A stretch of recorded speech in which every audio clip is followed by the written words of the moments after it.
2 Timothy chapter 3, and we're in verse 8. Just as Jannes and Jambres opposed Moses, so also these teachers oppose the truth. We're talking now about people. Let me see they're just the kind of people. There's no declension between, is this a man or these men or these women? The strong implication culturally would be these are men. They have wormed their way into the homes of Paul. We talked about this already, of gullible women. And their goal was to gain control. Well, verse 8, Paul likens these wormers, these manipulators, to Jannes and Jambres, who opposed Moses. Now, when I first came across this, I thought, I'll just go back into, probably it's in Exodus, where there was all kinds of opposition through pretty much the 40 years of wandering in the wilderness, all sorts of opposition toward Moses. And some was subtle, but several times it was so blatant that God exercised a severe judgment on the opposition. And I thought, I'll just go back. Here's an interesting thing, and I'll tell you why I think it's very interesting.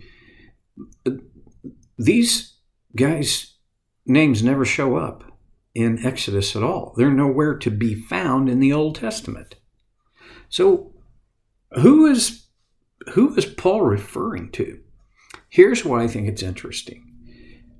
Old Testament scholars are fairly well in agreement that Paul is referring to a Jewish tradition.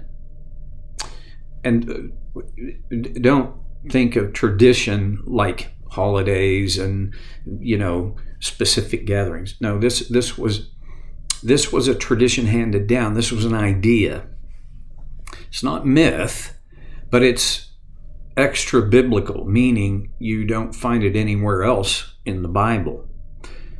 But the Jewish tradition is that Jannes and Jambres were two of the magicians from Pharaoh's court, this is in Exodus 7, who replicated a couple of the miraculous signs that Moses did to convince Pharaoh to let the Israelites go. He threw his rod down, it became a snake. They threw their rods down, they became snakes, but Moses' snake ate them up. When Moses changed the water to blood, they did too. We don't have a biblical recording for that.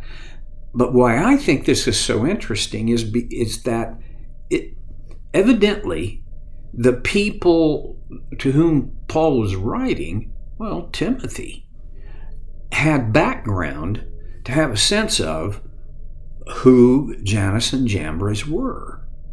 Well, to me, it makes sense. See, remember Timothy's parents? His father was a Greek, but his mother and his grandmother were Jews.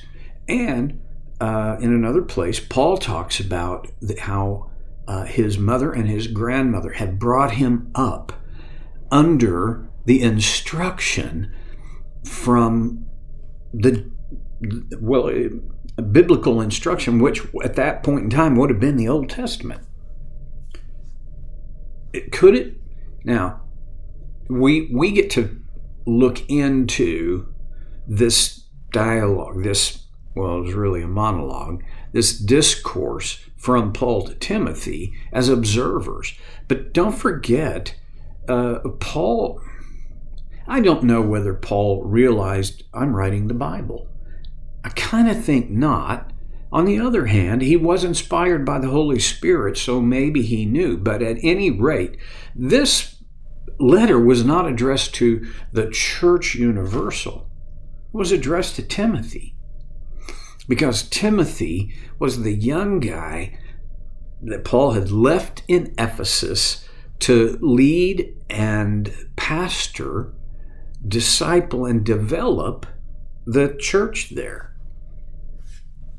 So these words are directed toward Timothy.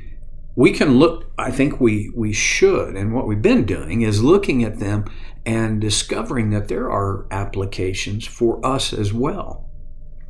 Anyway, comes down to this is a window into Paul's world.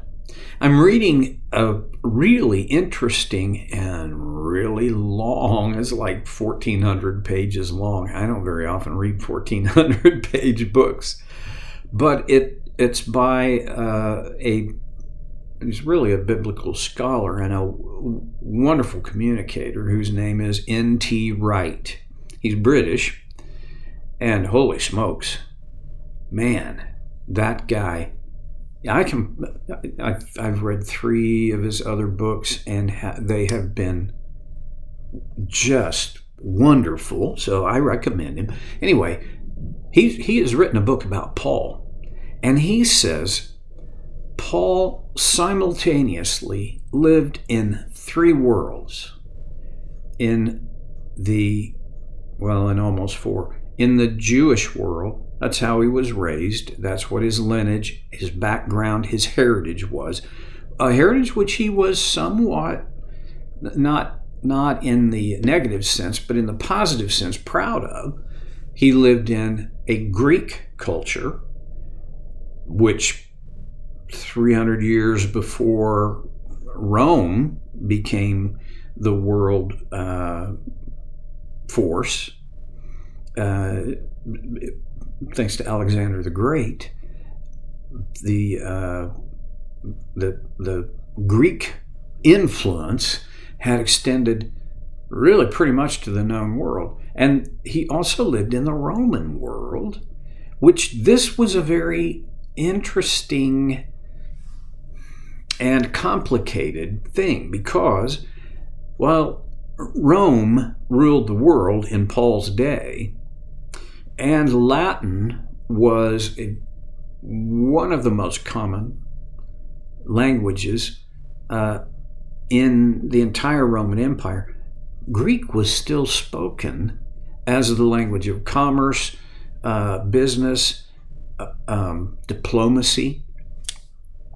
It's not like, and then the third world he lived in was this post-resurrection world of Christ as the Messiah. You can't hardly look at what Paul has written without accounting for those worldviews, that background. And so here I see a little window into Paul's Jewish background. Who else would know about Jannes and Jambres? I don't think the common Gentile would. I don't think. You see, Ephesus, just quick review. Ephesus is located in northern Turkey, down toward the Mediterranean. It was a Roman colony and one of prestige, but it was not it sure wasn't predominantly Jewish. And so Paul's talking to he was making a reference that a small percentage of the people in Ephesus would connect with. But Timothy would have, because he was raised by a mother and a grandmother who would certainly have known of the Jewish tradition of Jannes and Jambres, the court magicians who had We don't know how the implication in my mind is pretty strong. We don't know exactly how they managed to pull off the tricks that they did. It's hard for me to imagine it was purely sleight of hand. It more likely had to do with a demonic, satanic connection, at the very least, a pagan connection to a power beyond themselves. Now, well, I don't think Paul raised Jannes and Jambres and their opposition to Moses in order to stir up some kind of theological controversy or debate or anything like that. I just think he said that's an example. Just as Jannes and Jambres opposed Moses, these teachers oppose what? The truth. All right. So the lowest hanging fruit here of meaning. Jannes and Jambres opposed Moses. These wormer, manipulator teachers, they oppose the truth. So that's the connection, right? There's an interesting thing here that'd be easy to slide past, that these are teachers. These are not just, ordinary people. These are teachers. In this culture, a teacher had a position of authority. You granted them respect and authority because they were teachers. These teachers had seized that authority and they wormed their way, they manipulated their way into the homes of these gullible women and wreaked destruction, at least faith destruction. Well, they oppose, it's not like, and they're your opposition, Timothy. No, they oppose the truth. Now, realistically, if I stand for and with and on the side of truth, someone who opposes the truth is pretty much opposing me. And so these teachers, nameless, are, in that regard, Timothy's opposition. He goes on and he says they are men, there he defines, we're talking men, of depraved minds. What is a depraved mind? Well, we often just think of that, well, that's mental illness. Well, first of all, there was no such thing as mental illness in Paul's day. That term did not exist. But a depraved mind has to do with a mind that had been bent and distorted, and